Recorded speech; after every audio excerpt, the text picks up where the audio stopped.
தனக்கு பிறகு தன் மகன். இப்போ அதுதான் புள்ளிய கூட்டான்ட்டாங்க பேரன்.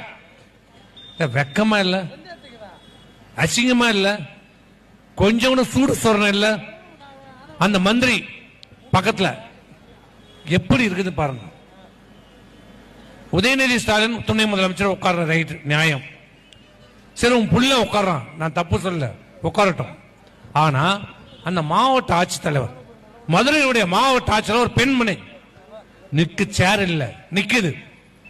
இவனையும் புள்ளையும் உட்கார்ந்து இருக்கான்.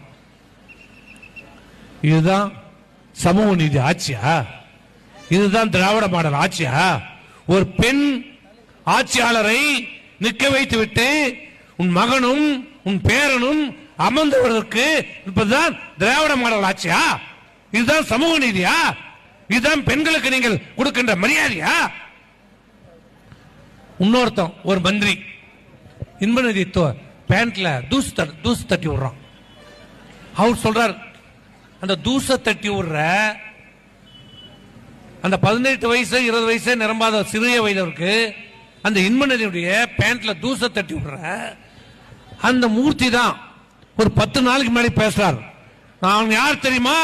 ஆண்ட பரம்பரை, ஆண்ட பரம்பரை, நாம் எல்லாம் ஆண்ட பரம்பரைன்னு சொன்ன அந்த மந்திரி